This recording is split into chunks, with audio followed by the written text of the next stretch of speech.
Hi friends, எப்படி இந்த மாதிரி லேபர் டேக்கு ஒரு க்ரீட்டிங் கார்டு பண்ணலான்னு பார்க்கலாமா? ஒரு குட்டி பேப்பர் எடுத்துக்கோங்க. உங்களுக்கு தெரிஞ்ச எல்லா டூல்ஸையும் இந்த மாதிரி குட்டி குட்டியாக வரைஞ்சிக்கலாம். வரைஞ்சதுக்கு அப்புறமா பிளாக் பென் வச்சு அவுட்லைன் கொடுத்துக்கோங்க. அவுட்லைன் கொடுத்துட்டு கலர் பண்ணதுக்கு அப்புறமா குட்டி குட்டி பீஸாக அந்த மாதிரி கட் பண்ணி எடுத்துக்கலாம். கட் பண்ண பீஸஸை இப்போதைக்கு தனியாக வச்சிருங்க. நான் எல்லோ கலரில் ஒரு பேப்பர் எடுத்திருக்கேன். நீங்கள் உங்களுக்கு பிடிச்ச கலர் கூட எடுத்துக்கலாம். அதே சேம் சைஸுக்கு ஒரு A4 ஷீட்டையும் கட் பண்ணி எடுத்திருக்கேன். எல்லோ கலர் பேப்பர் மாதிரி குட்டியாக ஃபோல்டு பண்ணிவிட்டு அந்த தடத்தில் இந்த மாதிரி கட் பண்ணிக்கோங்க. அடுத்து நான் எப்படி ஃபோல்டு பண்ணேன்னு பாருங்கள். இந்த மாதிரி ஃபோல்டு பண்ணிங்கன்னா உங்களுக்கு ஒரு ஷர்ட் மாதிரி வந்துடும். ஒயிட் கலர் பேப்பரில் இந்த மாதிரி கார்னர் மட்டும் கம் அப்ளை பண்ணிவிட்டு நான் எப்படி ஒட்டிருக்கேன்னு பாருங்கள். இந்த மாதிரி மேலே மட்டும் ஸ்பேஸ் இருக்கிற மாதிரி ஒட்டிக்கோங்க. கேன்வா ஷீட் இல்லைனா பேப்பரை உள்ளே வைக்கிற அளவுக்கு இந்த மாதிரி கட் பண்ணி எடுத்துக்கோங்க. ரெக்டாங்கிள் ஷேப்புக்கு ஒரு பேப்பரை கட் பண்ணிவிட்டு இந்த மாதிரி 4ஆக ஃபோல்டு பண்ணியிருக்கேன்.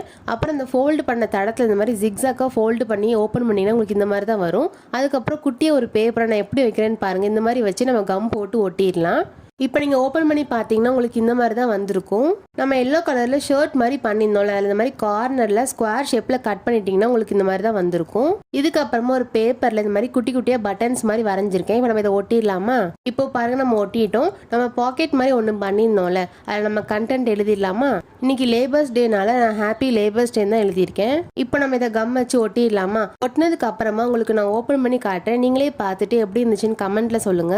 சென்டரில் நம்ம கேன்வா ஷீட் வச்சிருந்தோம்ல, அதை எடுத்துட்டு நம்ம குட்டி குட்டியாக டூல்ஸ் பண்ணியிருந்தோம்ல, இப்போ நம்ம அதை எல்லாத்தையும் அரேஞ்ச் பண்ணிடலாமா? இப்போ நம்ம எல்லாத்தையும் அரேஞ்ச் பண்ணிட்டோம். ஃபர்ஸ்ட்லேருந்து நம்ம க்ரீட்டிங் கார்டை ஓப்பன் பண்ணி பார்த்துடலாமா? நீங்களே பாருங்கள் நம்ம எவ்வளோ அழகாக ஒரு க்ரீட்டிங் கார்டு பண்ணியிருக்கோன்னு. இதே மாதிரி நீங்கள் உங்கள் பிடிச்சவங்க, உங்கள் ஃப்ரெண்ட்ஸ், ஃபேமிலிஸ்க்கு இது மாதிரி பண்ணி கொடுங்க. உண்மையாகவே உங்களுக்கு ரொம்பவே பிடிக்கும். நான் எழுதியிருக்கிற குவாட்ஸ் யாருக்கெல்லாம் பிடிச்சிருக்கோ அவங்கெல்லாம் எல்லோ ஹார்ட் கமெண்ட் பண்ணுங்கள். இந்த கார்டு ஐடியா உங்களுக்கு ரொம்பவே பிடிச்சிருக்குன்னு நினைக்கிறேன். நீங்களும் ட்ரை பண்ணி பார்த்துட்டு எப்படி வந்துச்சுன்னு கமெண்ட் பண்ணுங்கள். இதே மாதிரி இன்னும் நிறைய வீடியோஸ்க்கு என் சேனலை சப்ஸ்கிரைப் பண்ணி வச்சுக்கோங்க. பாய்.